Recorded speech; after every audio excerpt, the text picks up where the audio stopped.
Once upon a time in 19th century Russia, there was a young man born into a very poor family. His name was Vladimir Ulyanov, a person who would later become known as Vladimir Lenin, and who would go on to have a great impact on the world. When Lenin was young, Russia was a vast and wealthy country, but its riches were monopolized by a few nobles and the emperor.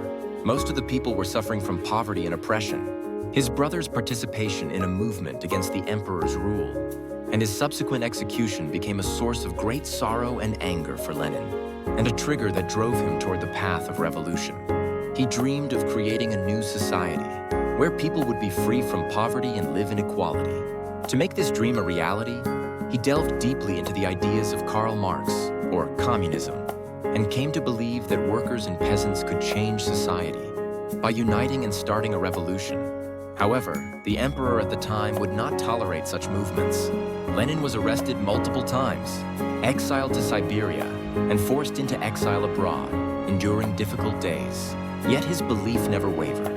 Then, in 1917, the people's discontent in Russia exploded, and a revolutionary storm swept through the country. The emperor abdicated, and a new government was born. But people's lives did not improve, and chaos continued.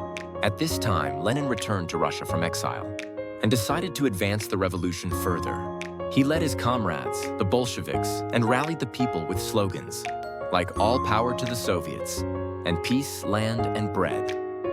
In October, they overthrew the provisional government by force and established the world's first socialist state, the Soviet Union. To build the new country, Lenin implemented a series of harsh policies. He took away land and food from the nobles and landlords, who had been taking them from the poor and nationalized factories. However, these radical reforms also provoked opposition from many, leading to a civil war. Lenin believed that the ends justified the means for the sake of the ideals he believed in, and he ruthlessly suppressed his opponents. His actions led to many casualties, and his rule was often criticized as being dictatorial. In his later years, Lenin fell ill and could no longer lead the country as he wished. After he died, Stalin took over, and his rule became even more severe.